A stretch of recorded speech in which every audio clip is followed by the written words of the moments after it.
اعوذ باللہ من الشیطان الرجیم، بسم اللہ الرحمن الرحیم۔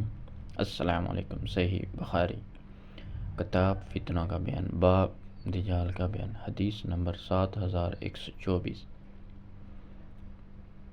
ترجمہ: نبی کریم صلی اللہ علیہ وآلہ وسلم نے فرمایا، دجال آئے گا اور مدینہ کے ایک کنارے قیام کرے گا،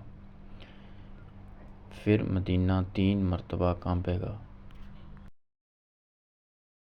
اور اس کے نتیجے میں ہر کافر اور منافق نکل کر اس کی طرف چلا جائے گا۔